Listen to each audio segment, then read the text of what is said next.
Shalom, Hebrews. This Israel being Israel for the Israelite Brotherhood. I'm gonna do this quick video on how all the tribes went into Africa. Some Hebrews just think that during the Babylonian wars that just the tribe of Judah and Benjamin went and was taken to the four corners of the earth. That's false history. That's Jewish history. That's Jewish history.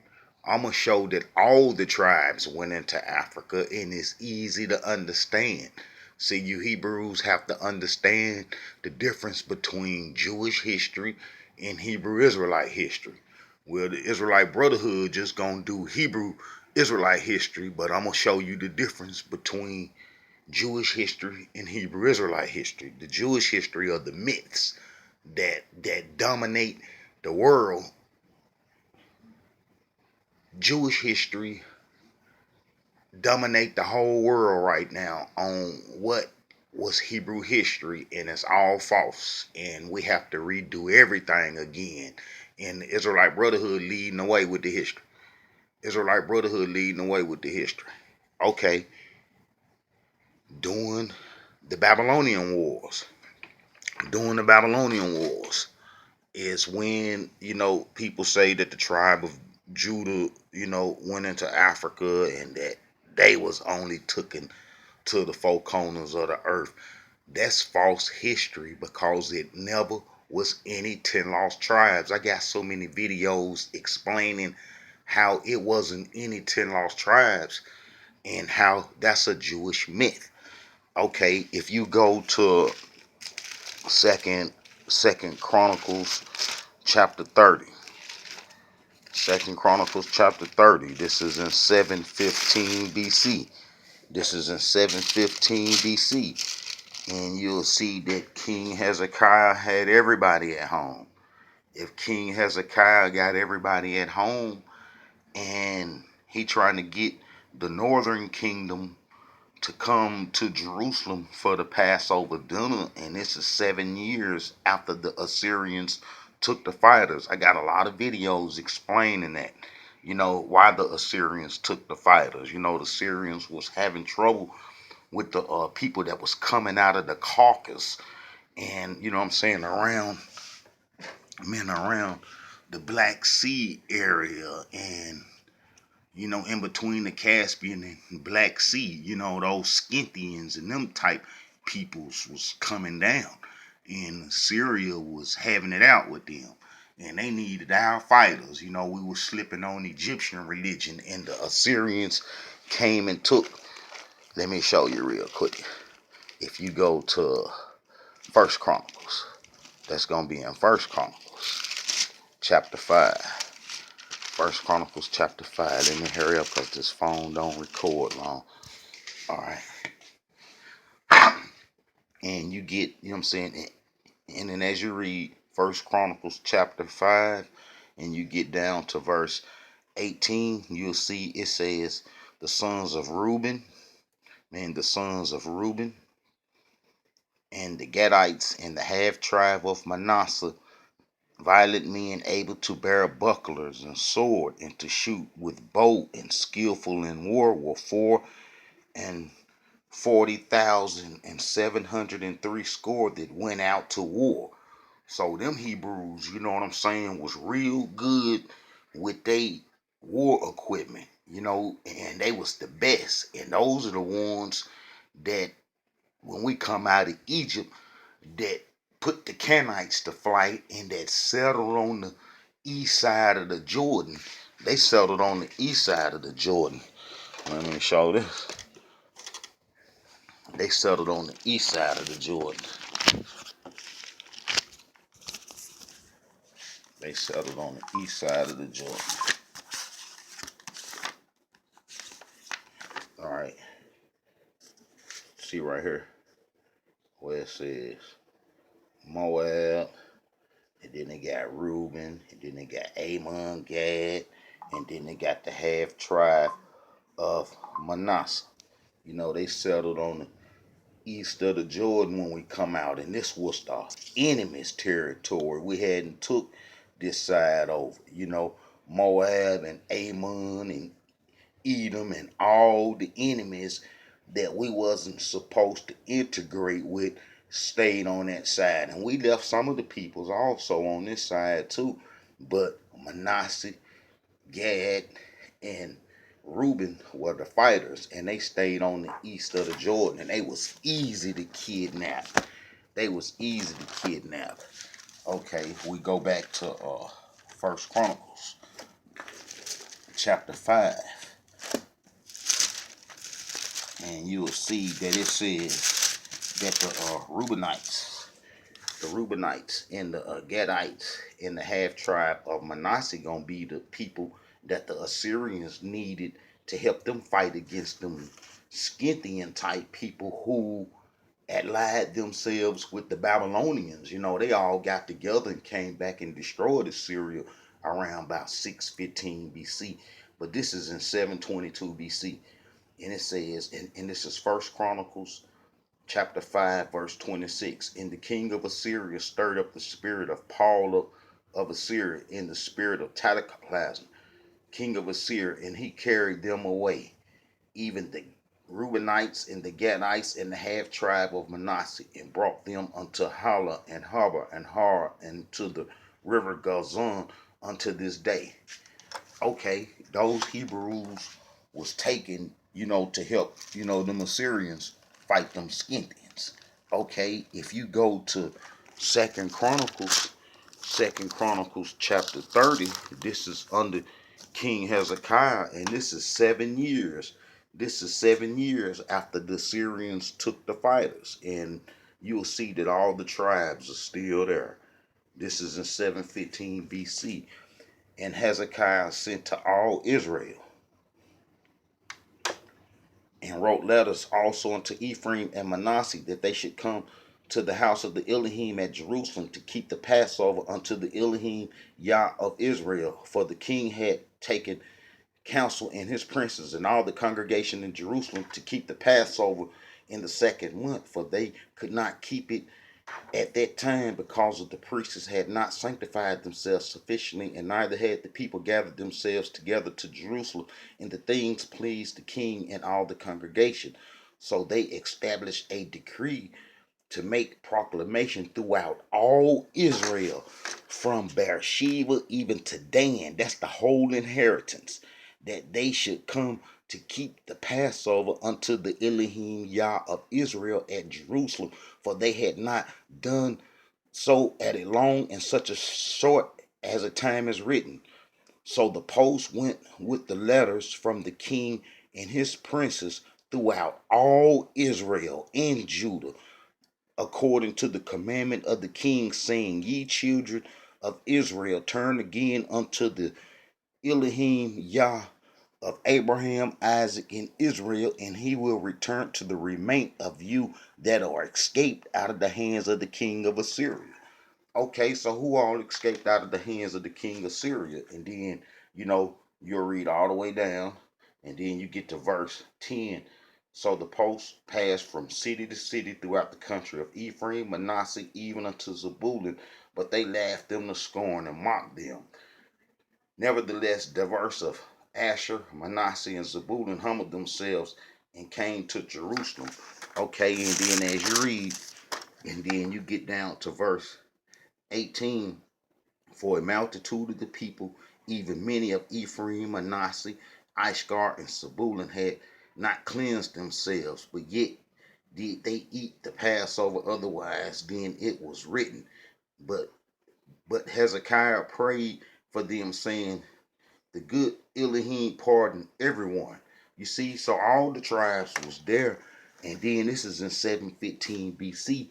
King Hezekiah is dealing with the Israelites. Okay, if you go to Second Chronicles chapter 34, this is dealing with King Hezekiah. This is a king of prophecy. This is King Josiah's. This is King Hezekiah's great grandson. This is King Josiah, and he come on the throne around about uh, 640, and he was born around about 633 or something like that.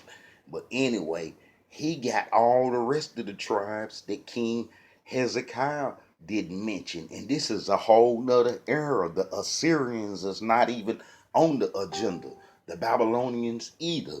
And the problem that King Hezekiah had is that he cleaned up the Egyptian religion, and then that brung Egypt out. He cleaned up the whole northern kingdom, so it couldn't have been no 10 lost tribes. And then the next event we would have would be the Babylonians coming into the land to bother us. See, because when them Hebrews that the Assyrians took those three tribes that was fighting them Scythians, and then they will fight the Babylonians, that would make the Babylonians come to our land, because the Egyptians, the Assyrians, and the Hebrews were allied together and were fighting the Babylonians. You see what I'm saying? Those fighting tribes, Reuben, Gad, and Manasseh, and that would make the Babylonians come to our land.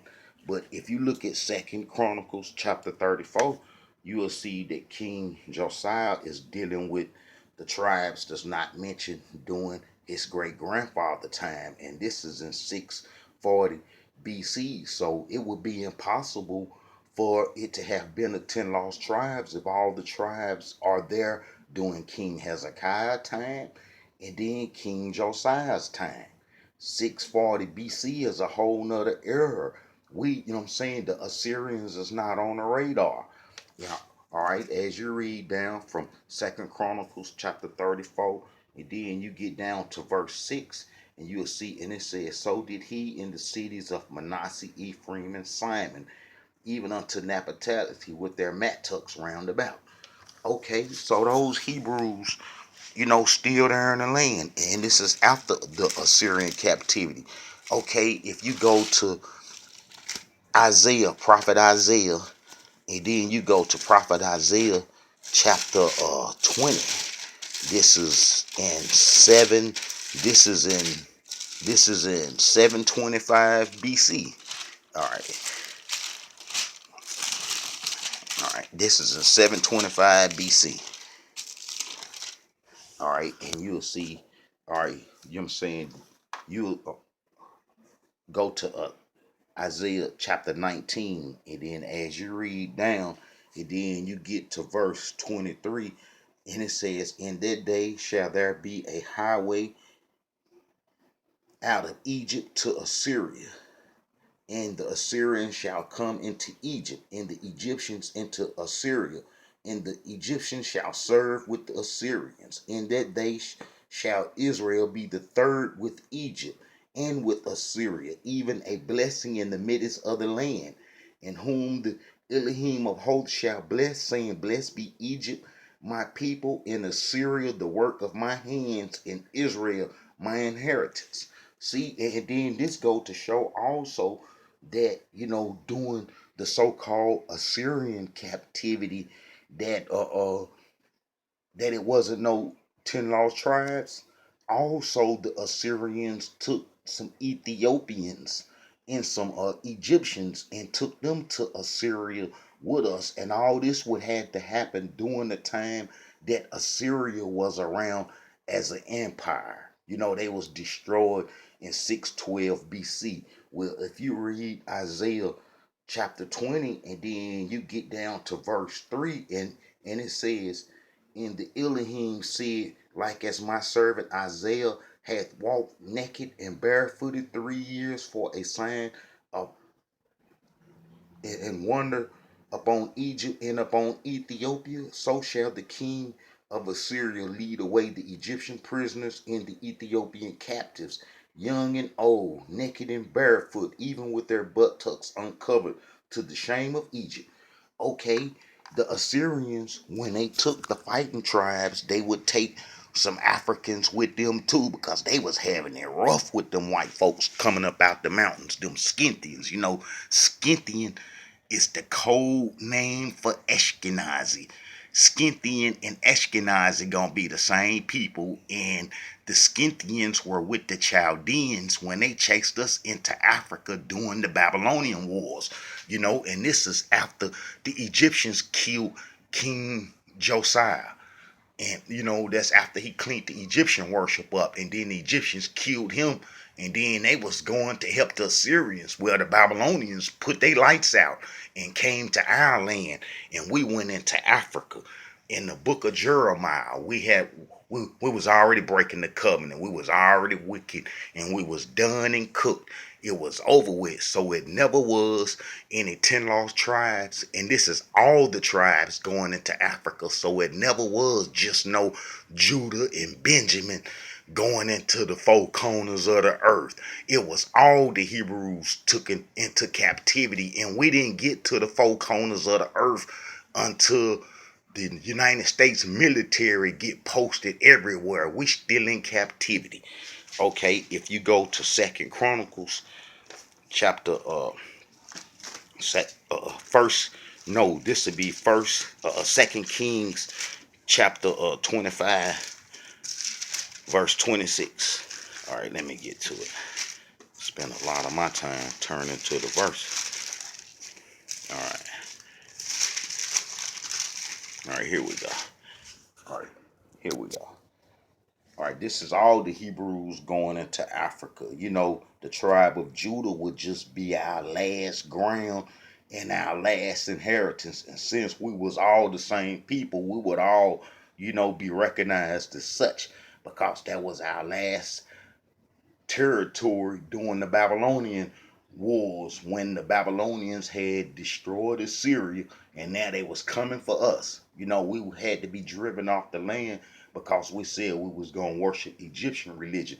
But this is all the tribes going into Africa. Remember that all the tribes was around during King Josiah's time and King Hezekiah's time and his great grandson King Josiah's time. So, and then King Josiah was around, the prophet Jeremiah was around during King Josiah's time. So all those Hebrews that was in the northern kingdom when the Babylonians came from the east would be pushed towards Judah as we were going into Africa.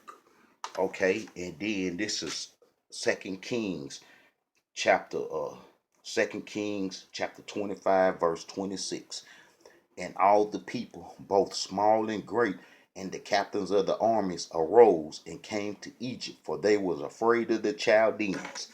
Okay, the Chaldeans chased us into Africa. That ain't nothing but slick Ashkenazi. Okay, man, if you look at this map right here,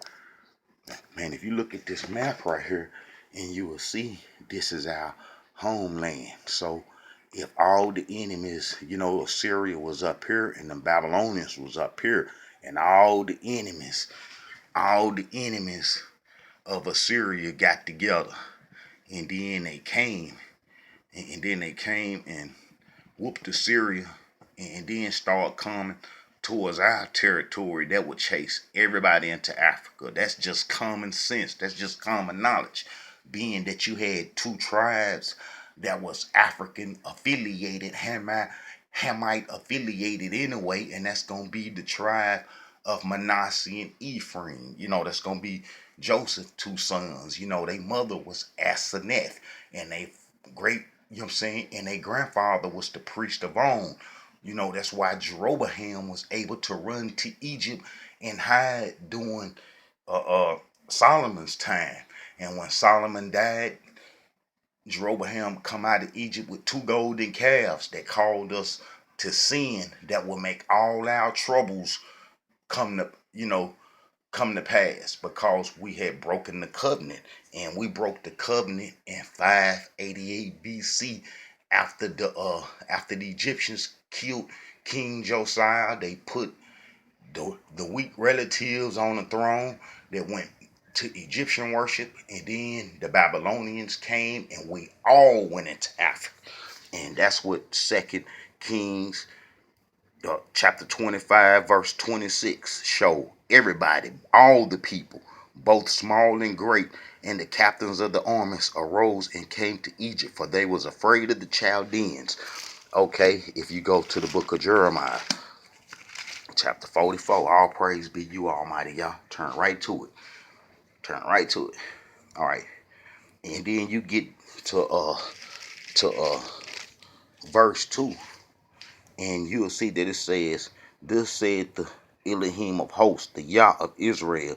You have seen all the evil that I have brought upon Jerusalem and upon all the cedars of Judah, and behold, this day they are a desolation, and no man dwelleth therein. Everybody was in Africa. You was either that 1% that was taken to Babylon, or you was that 99% that was taken to that went into Africa.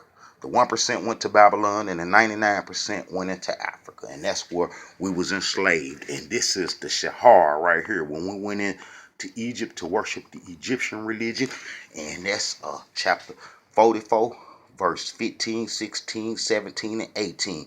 We said we wasn't going to do the covenant no more, and that we only wanted Egyptian religion, and that was a state of mind. And we went into Africa as a whole, everybody, and that's where we was enslaved from. See, look at this. This is the Africa, and this is the Shahar, and this is where we was kicking it at, and this is where they enslaved us from the Shahar. And if you go to Lower Egypt, been in around about the part of Libya right here, you'll see that they got baby pyramids in the Sahara that our ancestors built and stuff, fooling with them Egyptians. They got chased away because the white folks came from these parts and they lived around the whole coast. The white folks lived on the coast, and then as time went by and they mixed a little with the folks and got a little pick. Then they come down and got us. And then they brung us to the coast. And then they brung us to the Americas for our slavery punishment, our jail time. You know, we in jail right now. We have no authority. But all the tribes went into Africa. It never just no Judah and Benjamin. All the tribes went into Africa, since all the tribes was there during Hezekiah time and King Josiah time and Prophet Jeremiah time. The next event will be the Babylonians, and that's the book of Jeremiah, and they chased us into Africa, and we was enslaved from Africa, and here we is, plain as simple as that. So you people can stop saying that only the tribe of Judah went into the four corners of the earth. That's foolishness and madness, since it never was any 10 lost tribe. This is a message from the Israelite Brotherhood. I got a lot of videos explaining this Hebrew history, and also Hebrews. We got a book on eBay called The Hidden History of the Hebrew Israelites. Get you a copy, and when you get a copy, the payment just basically covered ink and paper, and to get this material out. You know, we ain't profiting no kind of way, and plus we have to send it off to you. So get this book. I got a lot of history in it. Over 70,000 hours of continuous